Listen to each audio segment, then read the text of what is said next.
मई 2025 national defence academy ने अपना एक हिस्टोरिक चैप्टर लिखा। इंडिया की डिफेंस हिस्ट्री में पहली बार एनडीए से विमेन कैडेट्स का पहला बैच पास आउट हुआ है। लेकिन ये सिर्फ पास आउट सेरेमनी नहीं थी, ये एक नई उम्मीद थी, एक नई शुरुआत जो हमें शायद फ्यूचर में एक विमेन सर्विस चीफ दे सकती है। क्या हम वो पल देखने के करीब हैं जब एक महिला ऑफिसर इंडियन आर्मी, नेवी या एयरफोर्स की सबसे बड़ी कुर्सी संभालेंगी? मैं हूं अंकित कौशिक और आज की वीडियो में हम समझेंगे कि एनडीए से पास आउट होने का ये मोमेंट इतना स्पेशल क्यों है और विमेन ऑफिसर्स का सफर आर्म फोर्सेस में कैसे इवॉल्व हुआ है। तो वीडियो को लास्ट तक जरूर देखें। 30 मई को एनडीए का 148 बैच पास आउट हुआ, लेकिन इस बार एक खास वजह थी इस परेड के हिस्टोरिक बनने की। 17 वुमेन कैडेट्स ने एनडीए से ग्रेजुएशन कंप्लीट किया। ये वही 17 कैडेट्स हैं जो 2022 में एनडीए के फर्स्ट एवर वुमेन बैच का हिस्सा बनी थी। ये सिर्फ एक पास आउट नहीं, एक पूरे सिस्टम के इवोल्यूशन का प्रूफ है। आज से कुछ साल पहले तक एनडीए सिर्फ मेल कैडेट्स के लिए ही ओपन था, लेकिन 2021 में सुप्रीम कोर्ट ने एक लैंडमार्क जजमेंट दिया और एमओडी को ऑर्डर दिए गए कि अब वो विमेन कैडेट्स को भी एनडीए में शामिल करना शुरू करें।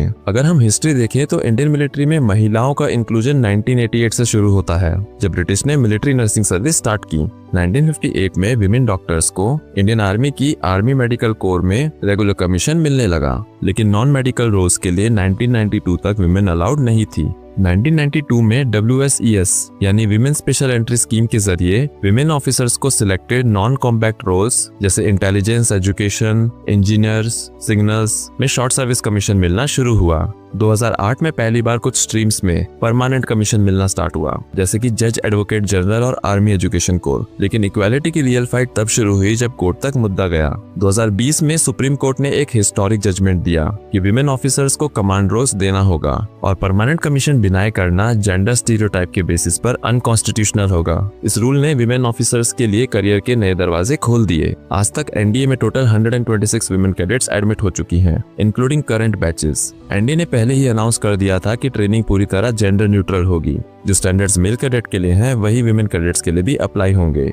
ट्रेनिंग का structure largely officers training academy, air force academy और इंडियन नेवल एकेडमी जैसी प्री एग्जिस्टिंग मॉड्यूल्स से इंस्पायर्ड है। पहले विमेन कैडेट्स के लिए अलग अकोमोडेशन था, लेकिन अब उन्हें एनडीए के एग्जिस्टिंग 18 स्क्वाड्रंस में इंटीग्रेट कर दिया गया है। यानी अब हर कैडेट, चाहे वो लड़का हो या लड़की, सेम यूनिफॉर्म, सेम स्क्वाड्रन और सेम डेली रूटीन शेयर करते हैं। 30 मई की परेड में भी विमेन कैडेट्स ने बिल्कुल सेम तरीके से मार्च किया and they looked every bit like their male counterparts. इस माइलस्टोन पर reviewing officer the general V K Singh, former chief of army staff और अब मिजोरम के गवर्नर, उन्होंने बोला, मुझे लगता है जल्दी ऐसा दिन आएगा जब इन्हीं में से कोई एक विमेन ऑफिसर एक दिन सर्विस चीफ बनेगी। और सच कहें तो अब वो पॉसिबिलिटी रियलिस्टिक लगती है। पहले women officers short service commission या डायरेक्ट एंट्री से आती थी। उनके पास वो ग्रूमिंग और लॉन्ग टर्म करियर स्ट्रक्चर नहीं था जो एक एनडीए मेल कैडेट के पास होता था। लेकिन अब एक विमेन कैडेट एनडीए से पास आउट होकर 35 to 40 इयर्स का फुल करियर प्लान कर सकती है। कमांड रोल्स जो प्रमोशन के लिए क्रूशल होते हैं, अब ग्रेजुअली विमेन ऑफिसर्स के लिए भी ओपन हो रहे हैं। इन्फेंट्री, आर्टिलरी, नेवी के वॉरशिप्स या फाइटर स्क्वाड्रंस, यही रोल्स फ्यूचर सर्विस चीफ के करियर पाथ का हिस्सा होते हैं। इवन एक रिटायर्ड एयर मार्शल ने भी कहा, ये सब पॉजिटिव है, लेकिन रियल चेंज तब होगा जब कल्चरल शिफ्ट होगा, जब विमेन लीडर्स को नॉर्मल समझा जाएगा। Policies, child care support, spousal posting, इन सब में कॉन्शियस रिफॉर्म चाहिए।